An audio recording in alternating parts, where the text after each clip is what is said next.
নমস্কার, অরিপিক ইউটিউব চ্যানেলে কৃষ্ণলীলার ধারাবাহিক পর্বে আপনাকে স্বাগত জানাই।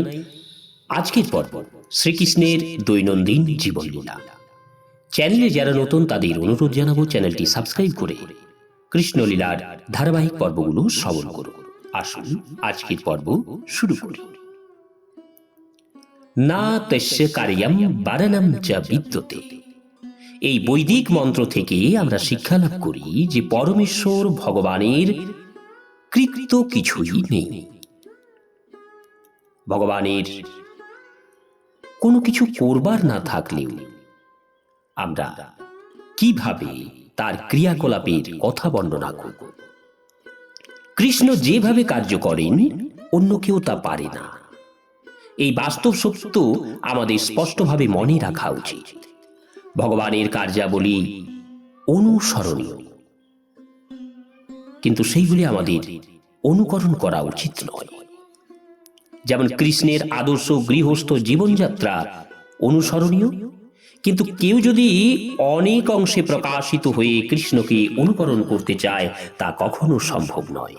এই জন্য আমাদের স্মরণ রাখা উচিত যে মনুষ্য লীলা প্রকাশ করলেও যুগপৎ কৃষ্ণ তার ভগবত্তাকে রক্ষা করে। সাধারণ মানুষের মতো পত্নীদের সঙ্গে শ্রীকৃষ্ণের ব্যবহার আমরা অনুসরণ করতে পারি, কিন্তু 16,000-এরও বেশি পত্নীর সাথে যুগপৎ তার আচরণ আমরা অনুকরণ করতে পারি না। আদর্শ গৃহস্থ হওয়ার উদ্দেশ্যে কৃষ্ণের প্রদর্শিত দৈনন্দিন কার্যাবলী আমাদের অনুসরণীয়, কিন্তু জীবনের কোনোভাবেই আমরা তাকে অনুকরণ করতে পারি না। ভগবান তার 16,000 পত্নীর সঙ্গে শয্যা গ্রহণ করতেন, কিন্তু সূর্যোদয়ের 3 ঘন্টা পূর্বে প্রতি প্রত্যুষে তিনি শয্যা ত্যাগ করতেন। প্রকৃতির ব্যবস্থাপনায় কুক্কুটের রব পবিত্র ব্রাহ্ম মুহূর্তকে আমাদের স্মরণ করিয়ে দেয়। আমাদের অ্যালার্ম ঘড়ির কোনো প্রয়োজন নেই। প্রাতকালে কুক্কুটের রব শোনা মাত্রই জানতে হবে যে শয্যা ত্যাগের সময় উপস্থিত হয়েছে। এইভাবে শব্দ শুনে কৃষ্ণ শয্যা ত্যাগ করতেন, কিন্তু তার পত্নীরা এত সকালে কৃষ্ণের শয্যা ত্যাগ করা পছন্দ করতেন না। তাই মহিষীরা এতই কৃষ্ণ অনুরাগিনী ছিলেন যে প্রিয়তম পতিকে আলিঙ্গনাবদ্ধ করে পালঙ্কে শয়ন করে থাকতেন। কিন্তু কুক্কুটরা রব করা মাত্র অত্যন্ত দুঃখিত হয়ে রাজমহিষীরা কুক্কুটের নিন্দা করতেন। প্রতিটি প্রাসাদ প্রাঙ্গণে পারিজাত ফুল প্রস্ফুটিত ছিল। সেই পারিজাত ফুলগুলি কৃত্রিম ছিল না। আমাদের স্মরণ আছে যে কৃষ্ণ স্বর্গলোক থেকে পারিজাত বৃক্ষ এনে তার প্রতিটি প্রাসাদ প্রাঙ্গণের বাগানে সেইগুলি রোপণ করেছিলেন। উষাকালে পারিজাত সৌরভ বহন করে মৃদুমন্দ বায়ু প্রবাহিত হতো। শয্যা ত্যাগ করে শ্রীকৃষ্ণ এই পারিজাত সৌরভ উপভোগ করতেন, আর ওই সৌরভে মৌমাছিরা গুঞ্জন করত এবং পাখিদের সুমধুর কুজন ধ্বনি শোনা যেত। তখন এই সম্মিলিত ধ্বনি পেশাদার গায়কদের কৃষ্ণ বন্দনার মতো শোনাত। ব্রাহ্ম মুহূর্ত হচ্ছে সারাদিনের সবচেয়ে শুভক্ষণ। তা জানা সত্ত্বেও ব্রাহ্ম মুহূর্ত উপস্থিত হওয়া মাত্রই কৃষ্ণের প্রধান মহিষী শ্রীমতী রুক্মিণী দেবী অত্যন্ত বিরক্তি বোধ করতেন, কেননা কৃষ্ণ তার কাছ থেকে শয্যা ত্যাগ করায় তিনি আদৌ খুশি হতেন না। শ্রীমতী রুক্মিণী দেবীর বিরক্তি সত্ত্বেও ঠিক ব্রাহ্ম মুহূর্ত উপস্থিত হওয়া মাত্রই কৃষ্ণ শয্যা ত্যাগ করতেন। পত্নীর দ্বারা শয্যার আলিঙ্গনাবদ্ধ থাকলেও অতি প্রত্যুষে কৃষ্ণের শয্যা ত্যাগ লীলা প্রতিটি আদর্শ গৃহস্থেরই শিক্ষণীয়। শয্যা ত্যাগ করেই কৃষ্ণ মুখ হাত পা ধুয়েই আসনে উপবেশন করে আত্মচিন্তায় নিমগ্ন হতেন। এই জন্য আমরাও উপবেশন করে আত্মচিন্তায় নিয়োজিত হব তা নয়। আমাদের উচিত কৃষ্ণ চিন্তা করা। আমাদের ধ্যান করা উচিত শ্রী শ্রী রাধা কৃষ্ণের। সেটি হচ্ছে প্রকৃত ধ্যান।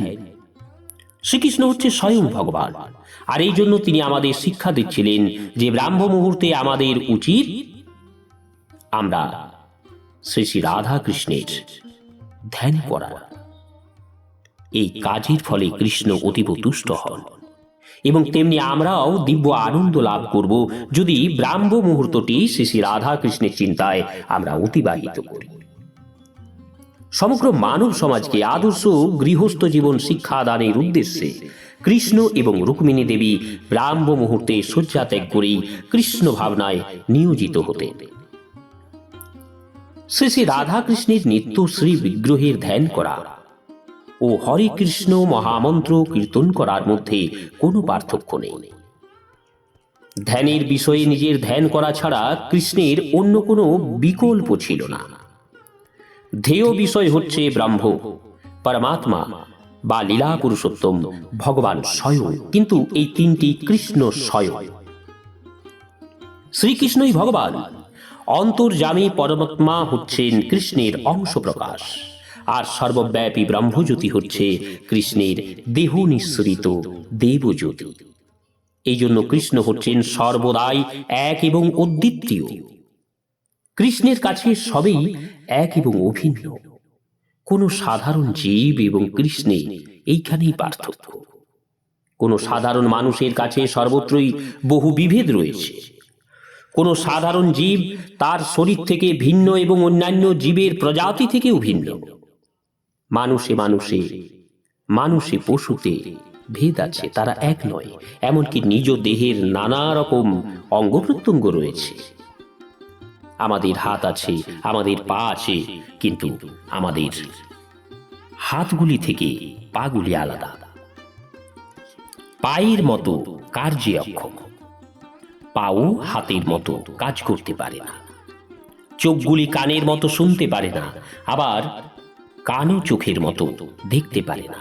এই পার্থক্যগুলিকে ব্যবহারিক পরিভাষায় বলা হয় স্বজাতীয় বিজাতীয় ভেদ। আমাদের দেহের একটি অঙ্গ অন্য একটি অঙ্গের কার্য সম্পাদনে সম্পূর্ণ অক্ষম। ভগবানের দিব্য অঙ্গে আদৌ এইরকম সীমাবদ্ধতা নেই। ভগবান এবং তার দিব্য দেহ অভিন্ন, তাদের মধ্যে কোনো ভেদ নেই। ভগবান সম্পূর্ণ চিন্ময়, আর এই জন্য তার অপ্রাকৃত দেহ এবং তার আত্মার কোনো জড়জাগতিক ভেদ নেই। তাই তার লক্ষ লক্ষ অবতার এবং অংশ প্রকাশ থাকা সত্ত্বেও ভগবান সেগুলি থেকে ভিন্ন নন। বলদেব হচ্ছেন কৃষ্ণের প্রথম প্রকাশ। বলদেবের প্রকাশ হচ্ছেন শঙ্কর্ষণ, বাসুদেব, প্রদ্যুম্ন এবং অনিরুদ্ধ। এরকম ভগবান শ্রীকৃষ্ণের অসংখ্য অংশ প্রকাশ রয়েছেন, কিন্তু তারা সকলেই এক এবং অভিন্ন। কৃষ্ণের বহু অবতার রয়েছেন, যেমন ভগবান শ্রী নৃসিংহদেব, ভগবান বরাহদেব, মৎস্য অবতার, কূর্ম অবতার, মনুষ্যকার, দ্বিভুজ। মূল ও কৃষ্ণের সঙ্গে এইসব বিশাল রূপের কোনো পার্থক্য নেই। তারা সবই এক এবং অভিন্ন। ঠিক তেমনই তার দিব্য বিভিন্ন অঙ্গের কাজের মধ্যেও কোনো পার্থক্য নেই। তার এক অঙ্গ অন্য যে কোনো অঙ্গের কাজ করতে পারে।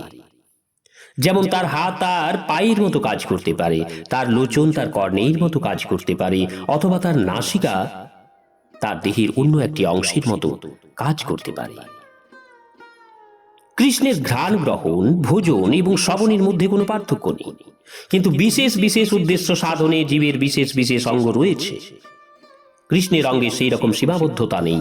ব্রহ্ম সংহিতায় উল্লেখ করা হয়েছে কৃষ্ণের অঙ্গের সেই রকম সীমাবদ্ধতা নেই।